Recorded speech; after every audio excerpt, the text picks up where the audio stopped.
ایک آدمی محمود غزنوی کے پاس نا اپنا کیس لے کے آیا، مدعی بن کے آیا۔ اس نے کہا بادشاہ میرا کیس بڑا نرالا ہے۔ بادشاہ سلامت نے کہا وہ کس طرح؟ کہنے لگا یہ میرے پاس ایک تھیلی ہے، میں نہ سفر پہ جانے لگا تو یہ تھیلی پوری ہیروں کی بھری ہوئی، فلاں علاقے کے جو قاضی صاحب ہے نا، میں جاتی دفعہ میں کہیں سفر پہ جا رہا تھا تو میں ان کے پاس چھوڑ گیا کہ رستہ لمبا ہے، کہیں کوئی مجھ سے چھین نہ لے، ہیروں کی بھری ہوئی۔ کچھ دنوں کے بعد میں واپس آیا ہوں، قاضی صاحب نے مجھے تھیلی واپس کی ہے تو اس میں ہیروں کی بجائے کھوٹے سکے نکلے۔ اب میں نے قاضی صاحب سے کہا ہے تو قاضی صاحب تو میرے گریبان تک آتے ہیں، وہ کہتے ہیں بتا کہیں سے پھٹی ہے، کھلی ہے؟ وہ جس طرح ٹانکے لگا کے تو نے سی تھی اسی طرح لگے ہوئے ہیں کہ نہیں؟ تو حضور لگے بھی بالکل اسی طرح ہے، نہ پھٹی ہے نہ کھلی ہے۔ اب میں لٹ گیا ہوں، میری کل عمر کی کمائی ضائع ہو گئی، کھوٹے سکے کہاں اور ہیرے کہاں؟ تو مہربانی کریں اور آپ کی بارگاہ میں اللہ رسول کے نام پر حلف دیتا ہوں کہ میں ہوں بالکل سچا۔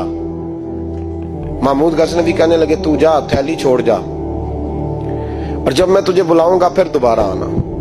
وہ شخص چلا گیا۔ محمود غزنوی اٹھے، دربار برخاست کیا، لوگوں سے کہنے لگے چلے جاؤ، میں 3 دن کے لیے سیر کرنے جا رہا ہوں، 3 دن کے بعد لوٹوں گا۔ اکیلے جب رہ گئے نا محمود دربار میں تو محبوب نے چھری منگائی۔ وہ جس تخت پہ بیٹھتے تھے وہاں گدا بچھا ہوا تھا، یہ گدا پڑا ہے نا، گدا بچھا ہوا، تو محمود نے چھری کے ساتھ اس کو پھاڑ ڈالا اور چھری جیب میں رکھی نکل گئے۔ کہنے لگے میرے بعد کوئی میرے دربار والے احاطے میں داخل نہ ہو۔ محمود چلے گئے۔ اب وہ صفائی کرنے والا جب آیا نا، اس نے آ کے دیکھا تو گدا تو پھٹا ہوا ہے۔ اس نے شور ڈال دیا، پہرے دار بھی آ گئے، فلاں صاحب بھی آ گئے، فلاں صاحب۔ اس نے کہا وہ خدا کے بندو، اس کا گدا پھٹ گیا ہے، وہ تو مار ڈالے گا۔ اس نے کہا تھا سوائے صفائی اور نگرانی والے کے دوسرا آئے کوئی نہ، اور یہاں آیا بھی کوئی نہیں، پہلے دن ہی پھٹا ہوا ہے تو لٹکا دے گا سب کو، کیا کریں؟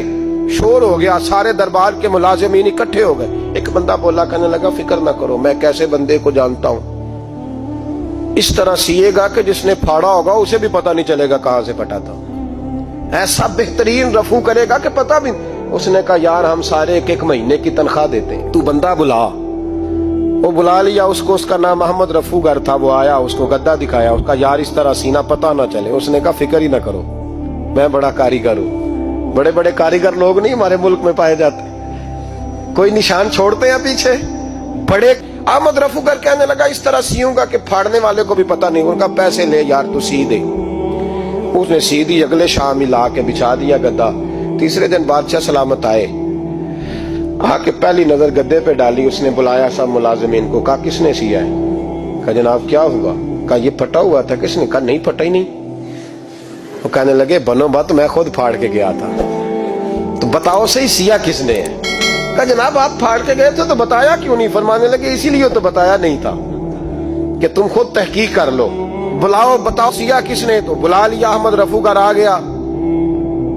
اس کو جب بلا کے سامنے بادشاہ کھڑا کیا، کہا بھئی تو نے سیا ہے؟ کہنے لگا حضور آپ کے سارے ملازم کٹھے ہو کے آئے تھے، میری غلطی کوئی نہیں۔ کہا نہیں یار تو بڑا کاریگر ہے، میں نے اپنے ہاتھ سے پھاڑا تھا پر مجھے بھی نہیں پتا چل رہا کہاں سے پھٹا تھا۔ اچھا یہ بتا یہ تھیلی جو ہے یہ بھی تو نے سی تھی؟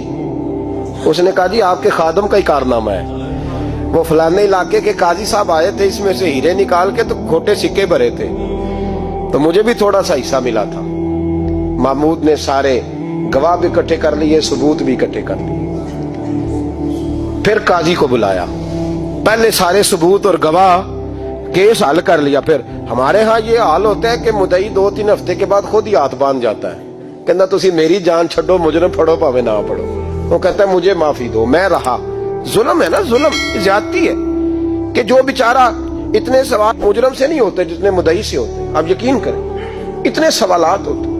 سارے ثبوت اکٹھے کر کے قاضی صاحب کو بلایا، تنہائی میں لے جا کے محمود غزنوی نے کہا قاضی صاحب آپ سے غلطی ہو گئی، غریب آدمی تھا، وہ لٹ گیا ہے، اس نے تو بڑی مشکل سے کچھ ہیرے جمع کیے تھے اور اس کی کل کائنات تھی، تو آپ اس کا مال اسے دے دیں، بات ختم۔ قاضی صاحب کہنے لگے آپ مجھ پہ الزام لگا رہے ہیں، سوال ہی نہیں پیدا ہوتا۔